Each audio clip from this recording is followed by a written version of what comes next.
Hey everybody, hope everybody's doing well, having a great start to their week. I know that I am, no complaints whatsoever. Um, Thankful for the start of another great week.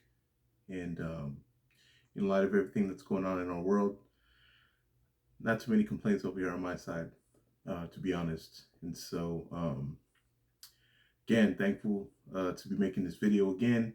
Anybody who's tuning in, perhaps for the first time, feel free to take whatever you feel is useful from this video and any other video that I make or have made before. Again, just to kind of reiterate what this is about, just me sharing from my experiences, things that I've gleaned and kind of came to understand that I feel are helpful reminders. You're not necessarily going to hear any new information here, but you are going to hear it from perhaps a new perspective or from a new angle.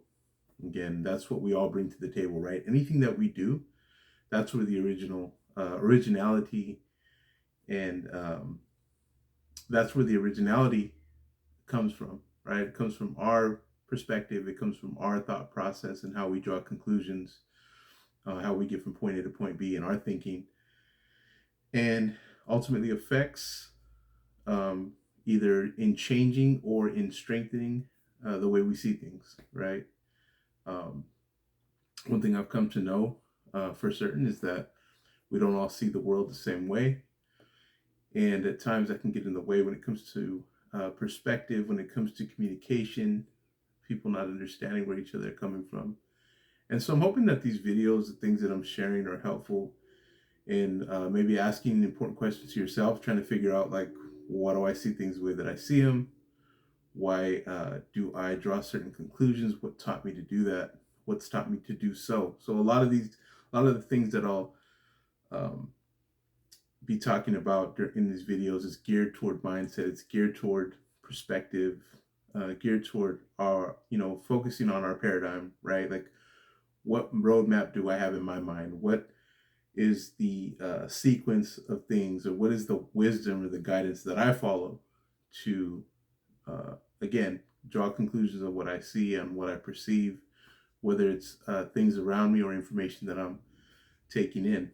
And I think that's important, especially nowadays with the political climate, with the amount of access to information, news, social media, all the things that are available to us. We've never in history been able to access information as quickly as we do now. And so just some things to keep in mind. But anyway, today, this video, I'm titling it the way that I am for a reason. It has to do with a story about something that I experienced while I was in training as a salesperson. There was a company I worked for a time during the training phase, right? I was new as a salesperson for the organization. And so here I am, I'm training, getting a lot of, resources, a lot of hands-on training, obviously. I mean, that's how you learn.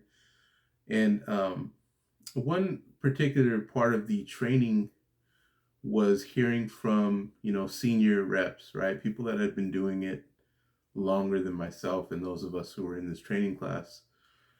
And so, managers would frequently, you know, have somebody and senior AE, somebody with more experience, come over and kind of just talk with us, share best practices, just give us some practical advice.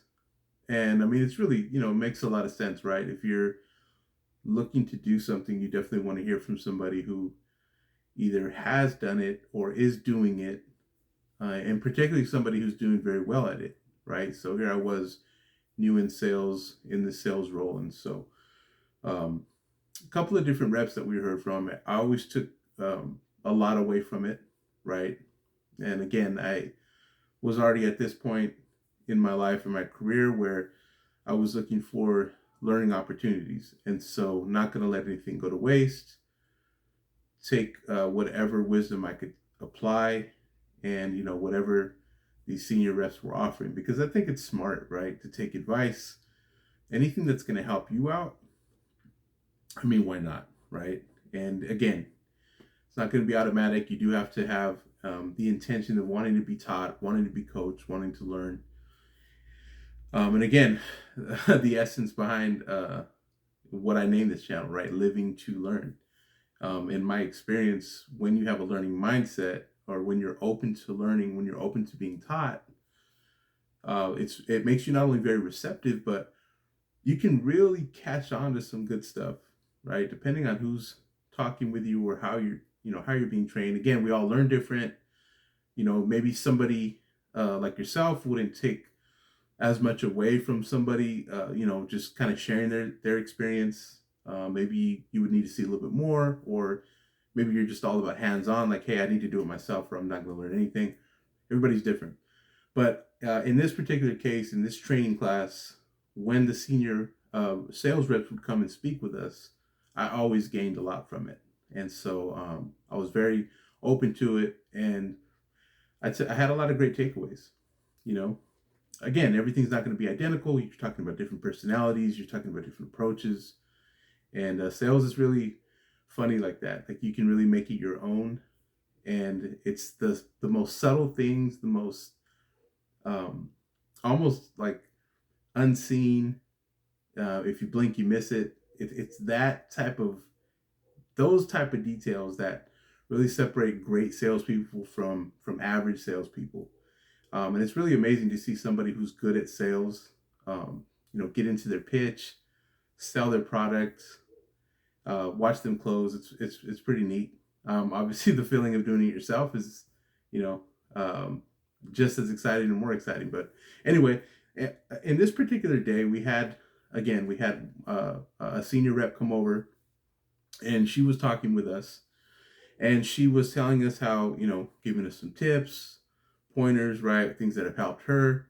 And she said something really interesting, and that's where I was going with this video. Was she talked about how she was intentional with the software, right? So the program that we were using to sell the product that we had, she really focused on gaining as much product knowledge as possible. So she talked about just playing with the with the software, playing with the the demo software, the stuff we'd use to sell, and really learning the ins and outs of it, right? She talked about learning details and parts of this program that weren't even necessary for us to sell. Like, didn't have much to do. Maybe there were some things that we weren't ever really going to touch on in this particular sale, but she took it upon herself to learn every aspect of this software, every aspect of the product, right? That was her aim. That was her goal. Like, for her, she thought, I need to get familiar with this thing inside and out, whether it's an important detail or something that I'll probably never talk about. I need to know this. And the one thing she said that stuck with me, and again, I'm paraphrasing because I don't remember her exact words, but essentially she said something like this. After she told us how her approach, she just said, look, it really comes down to this. How bad do you want to get good at this? How bad do you want to get good? And that really stuck with me. And I thought, man, that's really it, isn't it? Like, I've got to make that decision. Like, how bad do I really want to get good at this? And what she was referring to at that point was, hey, this is a job, right? Like, so, go back to sales. This is a job. There's job description. There's, these expectations, this, and this. But then there's the other side of that, right? Like, those are that you could say is the bare minimum. But then there's that extra effort. And that extra effort is really determines, not only what you're going to get out of this, but it also will show you how bad you want to get good, right? So that extra effort, the stuff that no one's going to tell you to do, the things that no one's going to expect from you, that's what's going to determine how bad and show you how bad you want to get good. Now, that same thing can be applied to anything.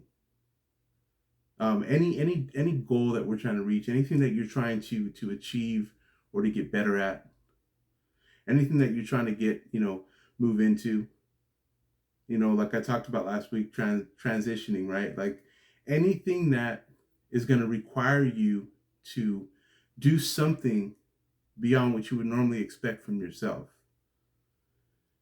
You can ask that same question. How bad do I want to get good at this? Or how bad do I want to make that change? Or how bad do I want to get from point A to point B? How bad do I want to see things differently? How bad do I want to get better at communicating and receiving communication?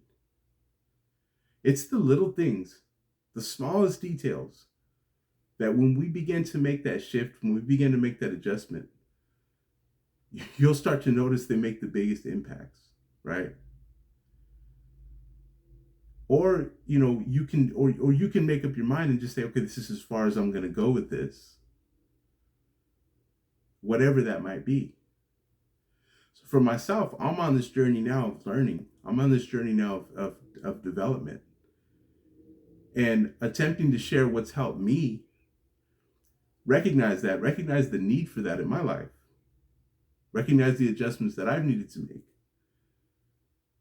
And come to that point where I'm asking myself, how bad do you want to get good at this? How bad do you want to make this adjustment, make this change? This is a new thing, right? Even these YouTube videos, right? This channel, it's new. This is something different. This is something prior to this time in my life I'd never done before.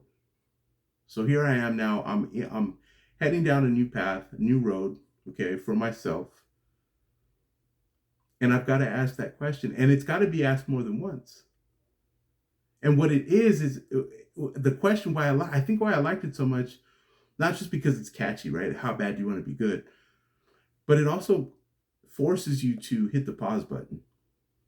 And what I mean by that is oftentimes you and I, or maybe just me, and comment if you disagree with me, oftentimes we'll focus on the past, right?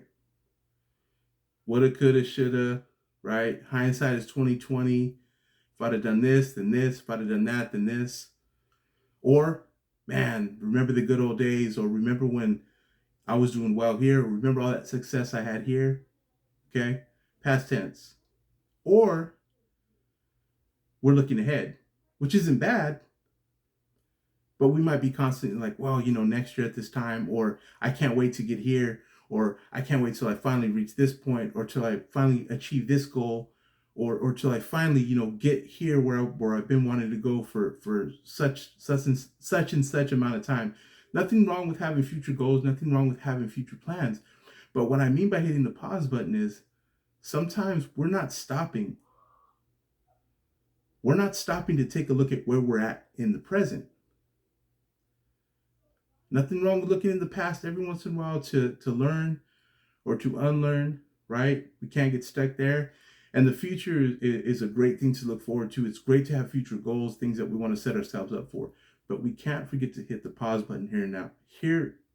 Now and again. Sorry. We can't forget to do that. So that question, how bad do I want to be good? Or how bad do I want this? Or how bad do I want to get to that place or that new area, or whatever it is that we're looking to do? How bad do I want to understand that more? How bad do I want to learn? How bad do I want to unlearn? That's hitting the pause button and taking a look at where we're at in the present. That's another reason why I like that. It's important every once in a while to just stop and say, okay, here's where I'm at right now. For better or for worse, here's where I'm at right now. And in moving forward and continuing, right, I've got to decide. And not only do I got to decide, but I've got to remind myself, if I've already said, well, yeah, this is how bad I want it, I'm going to do this, this, and this, I've got to hold myself to that, right? If I'm saying I want, 10,000 subscribers by next year, well, then I better continue to put out content. And I better continue to put out content that people actually want to listen to. You see what I'm saying? So again, the question, the title of the video, it's for that. How bad do you want to get good? And again, it goes back to a particular moment where that made sense, but I think it could make sense in a lot of things that we're either trying to do or wanting to try to do. And we'll never really understand how important it is to really hit that pause button and take a look at our mindset. Take a look at where I'm at in the moment. Okay. What do I want to do from here? What's going to happen from here? How bad do I want to get good? How bad do I want to go from here to there? So I think it's relevant no matter how we apply it. But hope you could take something good away from this video. I look forward to sharing more. If you have any suggestions, if you have any topics or any questions that you'd like me to cover, anything like that, I think we've come to a point where I can kind of open it up a little bit. I'd love to see if there's something that people want to hear my take on, that maybe they've been looking into or wanting answers for. And so feel free to share. Again, like, comment, subscribe, and thank you for listening.